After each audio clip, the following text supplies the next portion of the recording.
Saudara dan saudari yang terkasih,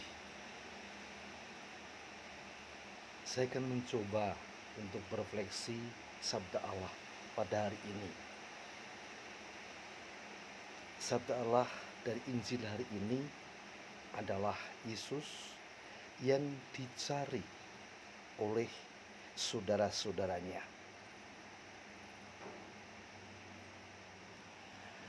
Beberapa pengalaman dapat saya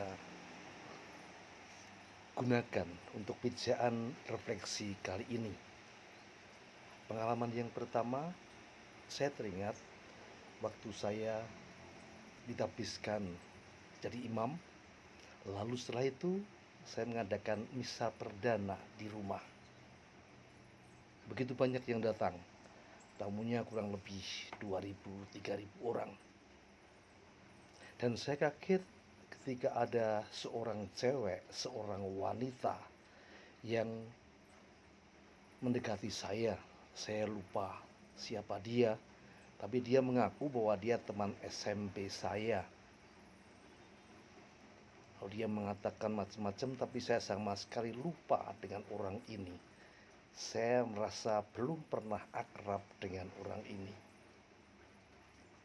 Lalu saya merasa risih juga, tapi ya sudah, saya tanggapi ala kadarnya. Dan bahkan saya bertanya pada kakak saya, itu siapa, orang mana?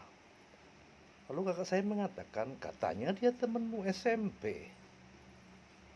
Saya pikir-pikir, saya mencoba mengingat, dan saya merasakan tidak pernah punya teman SMP macam itu. Tapi dari renungan ini yang saya ingin tunjukkan apa? Yang saya tunjukkan adalah ini. Ketika seseorang di atas, ketika seseorang menjadi orang yang penting, orang yang sungguh-sungguh, katakanlah public figure, maka banyak orang yang ingin merasa untuk dekat, ingin merasa sok dekat, ingin merasa sebagai sahabat, sebagai teman, atau sebagai saudara. Dan Yesus di dalam bacaan kali ini dengan tegas mengatakan, siapakah ibuku, siapakah saudari-saudaraku? Ibuku, saudara-saudariku adalah mereka yang mendengarkan sabda Allah dan mereka yang melakukan sabda Allah. Dalam pesan Yesus ini jelas, Yesus tidak mau diaku-aku sebagai saudara. Yesus tidak mau didekati orang-orang yang merasa dirinya dekat, merasa dirinya saudara, merasa dirinya sahabat. Itu Yesus ingin mengatakan bahwa yang menjadi saudara, bahwa yang menjadi sahabat adalah orang-orang yang mendengarkan sabda Allah dan melakukannya. Dan dalam kehidupan kita sehari-hari, sangat banyak orang yang ketika dia punya jabatan penting, ketika dia punya posisi penting, maka akan didekati dan diaku sebagai saudara. Contoh pengalaman tadi, ketika saya belum jadi imam, tidak ada seorang pun yang mengaku sebagai teman saya. Ketika saya jadi imam, lalu mereka mengaku saya temannya SMP, teman akrabnya, dan lain sebagainya. Sehubungan dengan itu, saya juga teringat pengalaman bapak saya.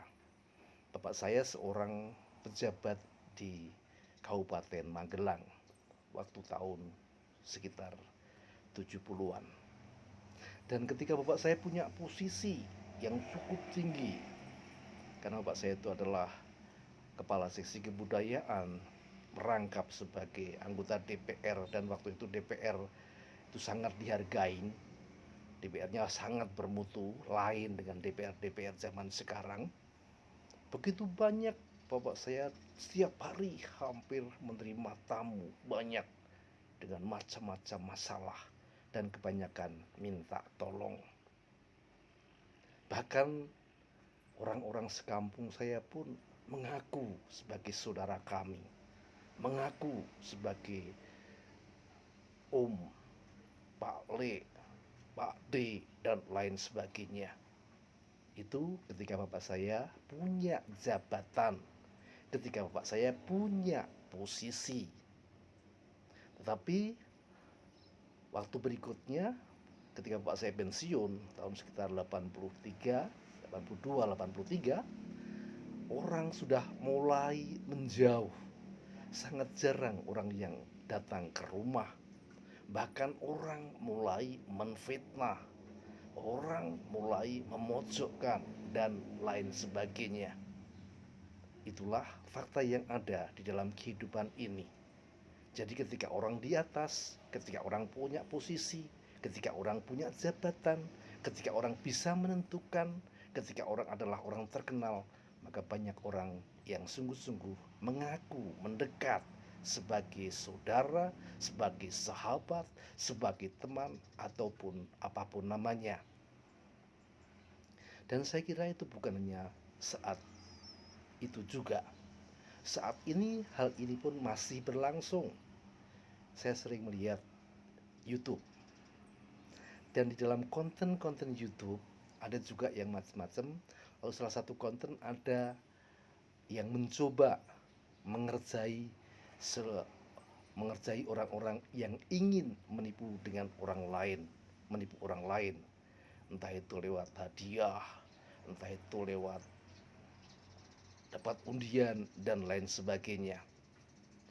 Dan bahkan dalam sebuah konten di YouTube, saya melihat bagaimanakah orang yang belum kenal, orang yang belum tahu, orang yang belum pernah ketemu, tiba-tiba menelpon seseorang dan merasa diri sangat akrab, merasa diri sebagai temannya, sebagai saudaranya, dan lain sebagainya.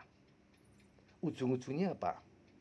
Ketika dia sudah merasa akrab, ngobrol bla bla bla bahasa sini, lalu akhirnya dia minta tolong. Minta tolong ujung-ujungnya adalah mau menipu. Mau menipu, entah itu minta pulsa, entah itu minta transfer uang dengan segala trik-triknya. Disinilah kita diingatkan. Disinilah kita diajak berefleksi. Satu, apakah kita juga orang-orang yang macam itu? Hanya mendekati orang-orang yang sungguh-sungguh punya jabatan. Hanya mendekati orang-orang yang sungguh-sungguh punya posisi. Hanya mendekati orang-orang yang sungguh-sungguh kita dapat mengambil keuntungan darinya. Sungguh-sungguh Yesus memprotes hal itu. Yesus tidak mau orang-orang yang merasa dekat dengan dirinya. Bahkan ketika saudara-saudaranya sendiri datang, Yesus mengatakan, siapakah ibuku? Siapakah saudaraku? Ibuku, saudara-saudariku adalah orang yang mendengarkan sabda Allah dan melakukannya. Maka para saudara dan saudari, marilah di dalam refleksi kita pada hari ini, refleksi kita berdasarkan bacaan hari ini, kita diajak untuk sungguh-sungguh mencoba bersahabat, mencoba bersaudara dengan tulus. Siapapun mereka, tetapi kalau mereka itu sungguh-sungguh melaksanakan, mendengarkan sabda Allah, mereka adalah saudara-saudari kita. Meskipun mereka orang miskin, meskipun mereka orang-orang yang tidak punya jabatan, meskipun mereka orang-orang yang tidak berpengaruh. Yang kedua, kita diajak untuk sungguh-sungguh dalam hidup ini menjalankan sebagai orang beriman, menjalankan perintah-perintah yang diberikan oleh Tuhan dan menjalankan dengan tekun. Kalau hal ini dilakukan, kita tidak perlu saudara-saudara yang lain. Dan kita tidak perlu mengaku-ngaku Yesus adalah saudaraku. Yesus sendiri akan merangkul kita dan dia sendiri akan menganggap kita bahwa kita adalah saudara-saudarinya. Saya akan menutup khotbah kali ini dengan cerita kecil. Kakak saya itu adalah seorang pejabat di Surabaya. Sama nasib yang dialami kakak saya itu sama dengan yang dialami oleh bapak saya. Ketika belum pensiun, ketika dia masih bekerja di kantor agama, banyak orang Katolik, orang macam-macam, orang Islam juga datang dan entah itu minta tolong ataupun apapun namanya. Namun ketika dia pensiun, sungguh-sungguh justru disingkiri oleh orang-orang dan bahkan orang-orang merasa tidak kenal. Maka marilah para saudara dan saudari, kita mohon kepada Tuhan, semoga hati kita dijernihkan oleh Roh Tuhan, hati kita dijernihkan oleh Roh Kudus, sehingga kita sungguh-sungguh dituntun oleh Roh Kudus dalam membina persahabatan, persaudaraan dengan orang-orang lain. Dan juga hati kita senantiasa dituntun oleh Roh Ilahi untuk senantiasa mendengarkan sabda Allah dan sungguh-sungguh mencoba melakukan, mencoba bersikap dan berperilaku seperti sebagai anak-anak Allah.